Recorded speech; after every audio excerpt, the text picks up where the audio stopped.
Good morning and welcome back to Live at Urban Wild. Today is Friday, March 17th, and it's an extremely special day here at Live at Urban Wild. For all the obvious reasons, for less obvious reasons being that we're able to continue what we're doing despite everything going on in the world, and we're building on the great successes of our previous days. So adding to that, another day. That's why today is an even more incredibly successfully wonderful day here at Live at Urban Wild.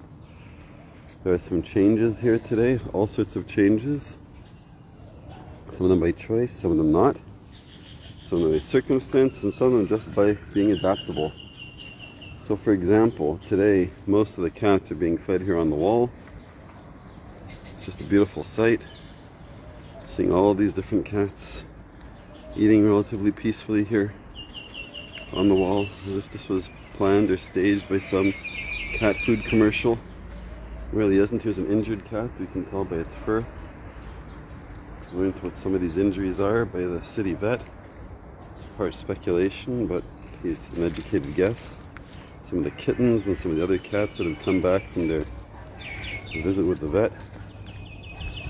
When I say visit with the vet, it is the city's obligation to collect the cats that need spaying and neutering, fixing.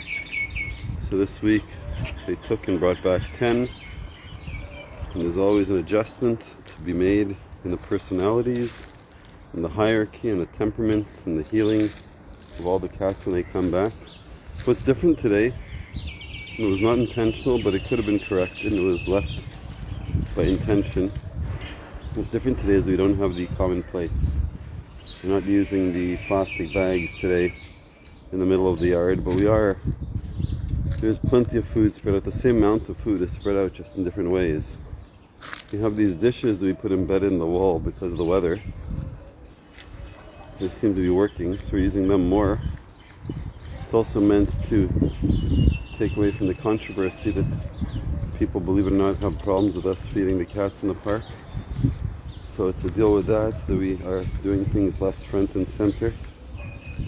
Doing things again more off to the periphery.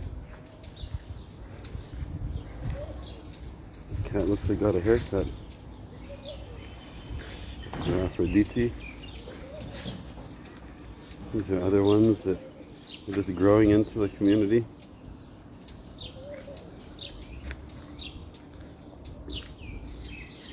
It's amazing seeing them on the other side of the wall, how they're all the ones that are more cautious, or just because there's a better position on this side of the wall to reach those dishes that I put embedded in the wall. Of course, Aphrodite, the kitten, and Dingo, the kitten. A whole bunch of cats that are going over the wall to this side. I don't blame them, but I don't know if they have a particular relationship with the landowner, the tenant, or it's just because it's open. There are plenty of spots with excess food, so I know the cats aren't starving. They might just be a little bit confused. So when the word gets out that the food has moved to the sides, like it has here, and these two cats are sitting watching over this dish, it's reminiscent of so many interesting things. And it should remind me, and it does remind me, of spring cleaning.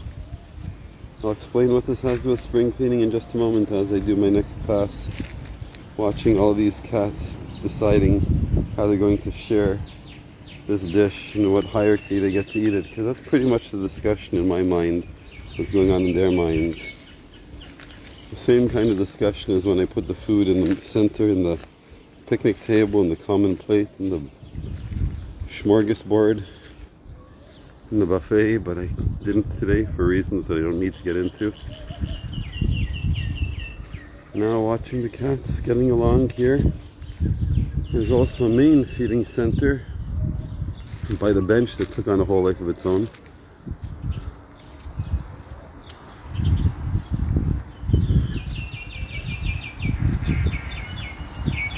Plenty of food up here on the wall, as you can see. They just have to get along and find it. It's an abandoned pile here. There's some here that isn't finished. Some here also isn't finished. All the way across here, that food was gobbled up or knocked off. And then of course there's this whole gathering on this side around the bench with the water stations and the bucket full of food, the 2 buckets full of food. And the little plates full of food. The two dishes there have food in them. The dish over here that has food. And this dish over here that has food is unfinished. So spring cleaning, as perpetuated as the trauma of the Jews called Passover cleaning, Pesach cleaning, there's of course a physical concept, there's a spiritual concept, there's a financial concept, there's many different philosophical and other reasons and notions and therapies behind spring cleaning, behind renewal, behind being fresh, behind clearing the fields for the new crops, clearing off the snow, clearing off the damage of the winter, clearing out last season's stuff to prepare for new seasons. All the different representations, but of course in the Torah, which is the original basis of most theology, and in Judaism, which is based predominantly on the diaspora exile experience of the Torah, or trying to live the Torah in the diaspora experience, because that's not what the Torah isn't what being a Jew is. Being a Jew is trying to apply the impossible laws of the Torah when you're in the impossible situation of being in exile. Following the Torah, not in exile, is the Jerusalem Talmud, is the original set of the tablets, and it's the light into the world. It's meant to be teaching the entire world how to get along effectively and efficiently. So cleaning for Passover is getting rid of getting rid of the old concepts. Boker Tov. Getting rid of the old concepts, getting rid of the stuff that's holding us back, getting rid of last year's model when we need this year's model. Boker Tov. Spring cleaning and Passover cleaning is getting rid of the stuff that's holding us back. To start off every holiday or every quote-unquote Jewish diaspora practice with something in memory of the leaving of Egypt, which was a cautionary tale of how to do things wrong. Because leaving Egypt, even though it led to Israel, it led to the building of the first temple, it also led to a civil war, which led to the split of the tribes of Israel, to where Jews have to define who's a Jew and who's not a Jew, meaning who can be in Israel and who can't, eliminating the other 11 tribes or 12 tribes. So who is a Jew and who has the right to be in Israel is a self-hating, diaspora perpetuating concept that denies and destroys the whole concept of the Torah, which is a community building guide of instructions of how to live in a community, a world community, a global community with many people, many differences, many different needs, the kaleidoscope, the mosaic, the jewelry, the artistry, the tapestry of what makes the world who they are, the life experiences, the 100 billion life experiences that existed in the world that we can share as long as we're looking at it from a humanistic, a humanitarian, egalitarian, a universal point of view, where these stories are meant to teach us how to get along. So we can learn from the mistakes of the past. That's how it was done wrong. The way it can be done right is very simple, because the way the Torah has said so from the beginning. Every other truth, universal truth, and then every other faith points back to the same things that everyone thinks that it's theirs. It's because the only way that anything can work. And it has to do with the simple principles of do no harm, do as much good as you can, and ask if you have any questions. And ask who? Ask the people around you, and you have to develop peace through forgiveness, compassion, hope, and trust. That's what spring cleaning is, and Pesach cleaning is, and Passover cleaning. And as we look through all of our spaces and all of our foods and all of our ingredients and wonder, how do we have food that's considered kosher, or even badatz, or even other type of mehadrin, which is meant to say super good for you, or super good for somebody, when that is toxic and poison and can be part of the causes of hunger and illness and poverty and death. So the foods that we stamp as kosher and as premium and as VIP and label them fancy and put them in fancy restaurants and give them great marketing, that somehow that makes making poison food okay, makes highly addictive chemicals okay, that is not okay. Spring cleaning is looking back at everything in our lives, preferably not needing to go more than 1 year in the past, but if necessary we do. Because sometimes we sell our chametz, sometimes we keep our toxic stuff when we find excuses on how to put it aside and deal with it later. That's okay as long as it doesn't poison the well water, as long as it doesn't leach out into the rest of our being and totally kill us. So Passover cleaning is learning how to read those ingredients, learning how to understand when things are hidden in ease, or things are otherwise coated 15 different kinds of sugars and 17 different kinds of oils, and calling it organic doesn't make it healthy, etc., etc., etc., or vegan, or anything. Great buzzwords for marketing to make anything sound like the best, but a picture of a farm on a package of something that comes from a factory farm and every torture chamber can look like a paradise. It's all about marketing. It's always been all about marketing, unfortunately. But now it's time for us to take our brains back and take our free will back and to literally go for the freedom that Passover is all about. When we talk about getting rid of the leaven of our heart, the foreskin of our heart, that membrane that makes us do stupid things, that membrane that lets us fall into the pleasure trap for as long as we do, and the ego trap for as long as we do there, until we're so deep into the abyss of what then was called slavery in Egypt, but so deep in the abyss of slavery to the system that we don't understand, until even the torture of work that we don't understand, that we don't know how to do, people have to quietly quit, or whatever it's called today, where you get yourself fired because you can't quit. You're not allowed to quit today. Getting fired is almost impossible, so employers make it impossible for people to get fired, either by torturing them to death, making them quit, or by making it that nobody's an employee, so everyone's just a contractor and you never get any benefits. Employees can't quit for the same opposite reason.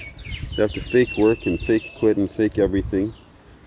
To live a world of lives and to expect for anything good to come out of it is the definition of insanity. But that is what happens when one lives a life in the pleasure trap and then in the ego trap.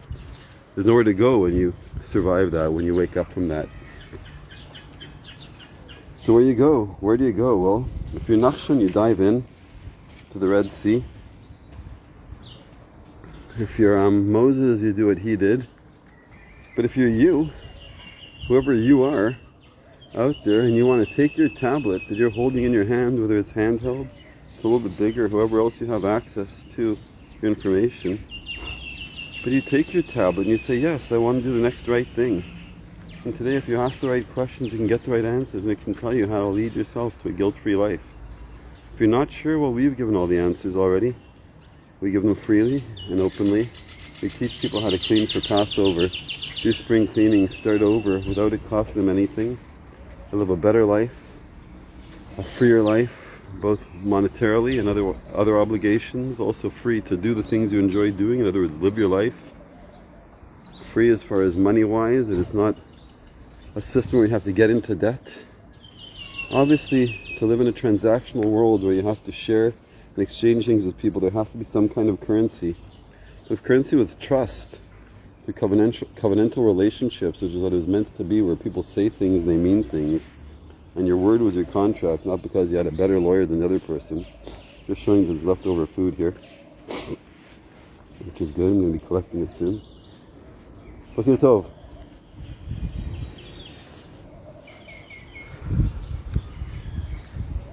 Getting carried away with the message. The point being that freedom shouldn't be where we're eternally in debt to others, where we can't afford to live the life and then we have to justify things we need to do that we wouldn't do otherwise in order to pay for a lifestyle that we don't understand, we don't believe in, we don't even want to live, but we have to live. And then because we have to get into debt, and it always becomes a question of money, and there are people that will sell their lives one way or another, or their lives are taken for them at one price or another that's less than what we're willing to sacrifice our lives. So it becomes quite literally a marketplace, an Amazon, an eBay, an Alibaba of whose lives matter. And that's what the world has become. That is a tragedy. When we knowingly traffic humans or deal in human lives because we can justify our cup of coffee or our cell phone or our new car or our vacation or whatever it is that we want. Whether it's our own lives we sacrifice because we think we need to pursue something that's more important to someone else or to us later. It's not about living our life. A little jackrabbit Aphrodite wanted to play with my feet, but I'm too busy talking. So freedom is where you can live your life and not be in debt, where you can live your life and you can actually live your life and then continue to live your life, and that can sustain you. And as long as you can leave behind a legacy that you believe in and that's true, and maybe taught somebody by example how to do the same thing and leave this world a better place, I think that's the purpose of what we're meant to be in this world for. That's what we're teaching as far as our spring cleaning. Boker Tov. That's what we're teaching as far as Passover cleaning. And of course, it's a general way of life that we're teaching. I believe this clip here might be from... Hello, kitty. Ouch. This might be from when the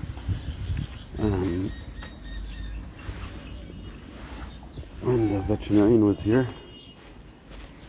So I like to throw away the garbage that we bring. Hi, Limpy. Good morning. So I've spoken the message I wanted to speak, although I didn't really plan on speaking it. We'll call it Passover spring cleaning. The bottom line is that it's a lot easier to live a life of meaning today, a simple and honest life of meaning, if you strip it down to what's important to you, and strip it down to what you can actually do within your control, that you can take responsibility for with your own actions, whether you're a slacktivist and you know how to do social activism and social media work or online work, whether you want to get hands-on and physical, either in an office, in a city, or in a dirtier place, whether it's you want to be interacting with people through education or through guidance or teaching, or other points of sale or points of presence, whether you want to be dealing with animals or with nature, or in a factory, or wherever else it is, or fixing things, or just nothing. But you should be able to live the life you want to lead, and lead the life you want to live, without it costing more than necessary. And if you have what to offer, it should be able to cover your needs. We know that's true. We know here that for as little as 2 shekels a cat, $50 roughly, or €50 per mouth, with an average of 50 per constituency, which comes to 3,000 shekels, or €1,500 a month, I think. No, €1,000 a month. We can feed 50 cats, or people. We can rent a unit for a person to do that, and we can provide for them the materials necessary to provide that food. In other words, we can create a franchise, a unit, that can take care of an entire constituency and an individual that can contribute to society and community, that automatically and immediately is a return on investment on a zero total cost of ownership. And it helps everyone around. We've done this wherever we go. That the automatic benefit of, for example, taking care of this cat problem has created a community around the people that recognize we've taken care of the cat problem. The amount that it costs to feed these cats is less than what it costs for any individual to deal with them as a problem of their own, as an invasive species. The employment of one person, taking one person off the street and giving them a simple job they can do, which is coming out 1 hour a day and feeding these cats, and maybe a little bit more, but not much more than an hour a day on average, creates a productive and a positive introduction to society, meaning it brings a person that otherwise was a detriment and a cost to society, and brings them as a positive participant to society. Cat food is being bought, food is being bought for the person legally, and it is being shared into the community. Here's a cat that was injured. It's healing now. We can see pink over its left hind leg, but it was bloody. We're happy to see that it's healing now. We suspect that's from dog attacks, but we're not sure. We're just showing there's an economic system that if you strip out all the branding, strip out all of the industry, if you do it what we call ugly, where you take the branding off, ugly is spelled U-G-L-I, you gotta love it, meaning if you get everything you need, and a lot of what you want, by just stripping off the brands, how can you say no? We teach that lifestyle, and here it's an example of being an earth guardian, taking care of the animals, taking care of the cats, like this one here, Stumpy, who's become one of my best friends here. Aside from food and protection until he could heal after the amputation, ouch! All he wants is community and a little bit of love sometimes. And same with all these cats. Got to redistribute the food now. It's at that time that if I don't, it'll become more of a mess than a solution. Ouch. It's getting a little bit too friendly. Hello, I see you, buddy. Yes, I see you. Stop scratching me. Stop scratching me, okay? You get competitive with their attention when I don't give it to them on time. Like that one, Aphrodite, and this one, they get scratchy, trying to hold on to my leg, and they don't realize that there's flesh and blood behind it. So on that happy note, I'm wishing everyone a wonderful rest of their week, which is now Sabbath, wonderful weekend, sabbatical salutations. There's now the part, it's the end of the Exodus, teaching the instructions, going on to the guidance of how to become a nation.